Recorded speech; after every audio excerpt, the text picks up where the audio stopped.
Olá, sejam muito bem-vindos a mais um episódio do Cine Game Show. Eu sou o Pinguim e nesse vídeo vamos falar de um game conceitual que surpreende pelo designer, nos leva a bolar uma série de teorias pelas bizarrices que acontecem e te assusta de uma maneira bem sugestiva. Nesse vídeo, vamos contar um pouco da história de Little Nightmares.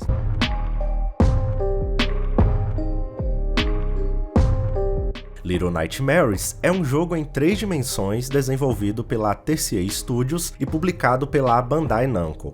Em 2014, o game havia sido anunciado com o título de Hunger, ou Fome. Em 2016, após acordo de parceria com a Namco, o título sofreu alterações, passando a se chamar Little Nightmares. E finalmente, em 2017, o jogo foi lançado para as plataformas Microsoft Windows, PlayStation 4 e Xbox One. E em 2018, uma versão completa saiu para Nintendo Switch. Apesar de o jogo receber a alcunha de gênero de quebra-cabeças, outros gêneros influenciam de maneira direta a experiência e a jogabilidade. Basicamente, o jogador precisa resolver diversos puzzles para conseguir sair das várias áreas e seguir no desenvolvimento da história. Além deste, o jogo também apresenta características de plataforma, dada a exigência de cada cenário, survival horror, pois você precisa se esconder, correr e andar de modo sorrateiro para não ser pego pelos inimigos, e terror em sua narrativa. No jogo, controlamos a pequena Six, uma garotinha que usa uma capa amarela de chuva. Durante a jornada, não sabemos absolutamente nada sobre a personagem e as poucas interações que ocorrem em nada ajuda a entender quem ela é. As únicas informações que são dadas ao jogador é que ela possui o isqueiro, que serve para iluminar lugares escuros e acender velas e lamparinas para salvar o progresso, e que em certos momentos do jogo ela tem um excesso ataque de fome.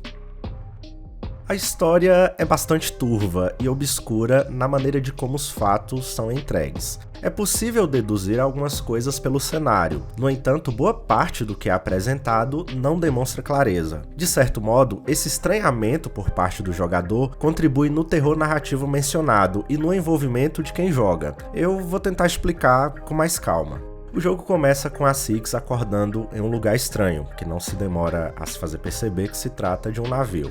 Mas ao longo da jornada e pelas coisas estranhas que começam a aparecer, logo deduzimos que o objetivo é escapar do lugar. Mas essa dedução parte do jogador e não necessariamente porque o jogo esteja mostrando isso. O fato de a personagem ser uma criança e acordar em um lugar escuro e opressor, e que durante toda a jornada é caçada pelos tripulantes do navio, acaba reforçando a ideia de que ela precisa ser salva de um grande mal que a cerca, e nós compramos essa ideia. Primeiro, vamos aos elementos que compõem o jogo e que se prefiguram como desafios a serem enfrentados. O primeiro deles é o próprio navio, que recebe o nome de A Gorja, ou A Garganta. É onde todo o jogo acontece e onde se escondem os desafios. O interessante é que a Gorja funciona como uma espécie de resort para as criaturas tripulantes. Já o segundo desafio é o Zelador, uma criatura de corpo pequeno e braços desproporcionalmente gigantes, que em dado momento aprisiona Six. Esse vai ser o primeiro grande desafio a ser enfrentado, e a personagem o vence arrancando-lhe os braços numa porta de metal levadiça.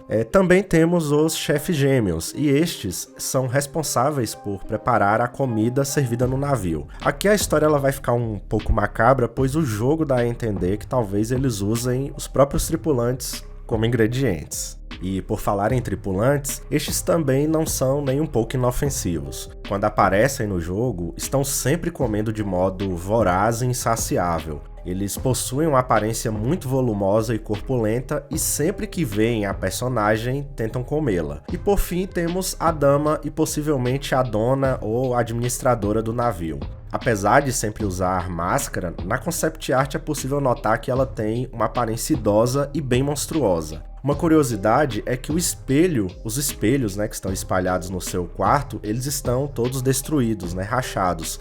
E é justamente com o espelho que a personagem encontra que é possível vencer a dama, quando você mostra, o próprio reflexo dela para ela. Apesar de o jogo não ser claro com a história, dando margem para interpretações, não dá para dizer o que de fato acontece. E apesar das diversas teorias fantasiosas, eu enxerguei o jogo como uma alegoria, uma maneira de falar de algo, mas se utilizando de outros elementos. Sendo assim, acredito que há algo que pode ser extraído dessa experiência. Pensa aqui comigo. Aprendemos que na ficção sempre existe o mocinho que precisa combater ou ser protegido do mal. Sendo assim, o estereótipo evidente do personagem nos norteia a enxergá-la como o objeto indefeso que precisa ser salvo dos grandes males, o navio e seus tripulantes. Tendo essas concepções, a garotinha indefesa que precisa fugir deste lugar malvado, fixado na cabeça do jogador, se torna então um prato cheio para o jogo subverter as regras e te conduzir numa experiência que se presta em um verdadeiro pesadelo. A partir dessa reflexão, penso que o fato de Six ser uma garota presa em um mundo desconhecido, onde tudo é muito estranho e desproporcional, me levou a fazer uma relação direta com nossa infância, onde o mundo todo à nossa volta é amedrontador. Assim, cabe a nós descobri-lo e aprender a sua funcionalidade. Quando o zelador aparece, temos então a figura de nossos preconceitos e nossas raízes personificadas. Apesar de nós querermos e termos a necessidade de desbravar o estranho mundo,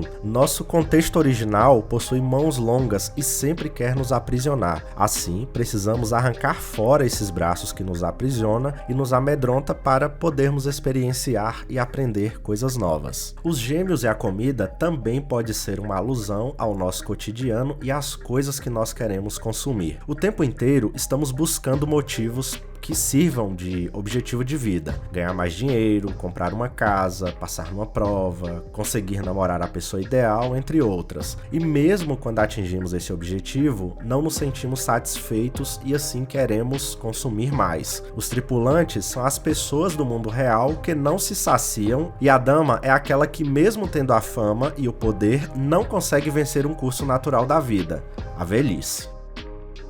É importante destacar que o que foi dito nesse vídeo foi apenas a minha interpretação em relação ao que o jogo se propõe, o que significa que ele talvez não esteja dizendo nada disso. Além do mais, o jogo expande seu universo em DLC, existe também uma segunda parte da franquia e uma HQ. Em outros termos, existe muito mais conteúdo sobre o jogo e o universo construído do que o que foi dito aqui, que ficou limitado apenas ao primeiro jogo. Assim, possivelmente, muito do que acontece nesse contexto pode ter maiores desdobramentos e explicações.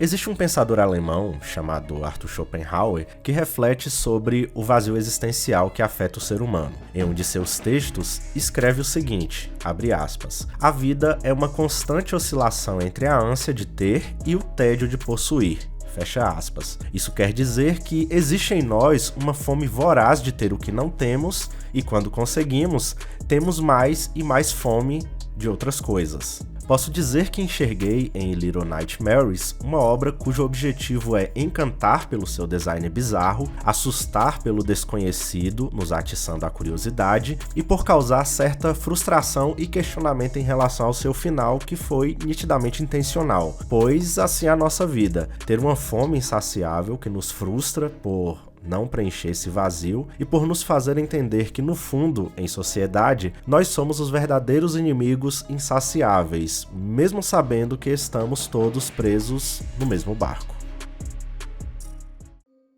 Obrigado por assistir mais esse vídeo aqui do canal. Se você curtiu e gosta do nosso conteúdo, se inscreva, curta e compartilhe. Isso irá nos incentivar e ajuda a crescer a nossa comunidade. Te vejo em nosso próximo vídeo. E até lá!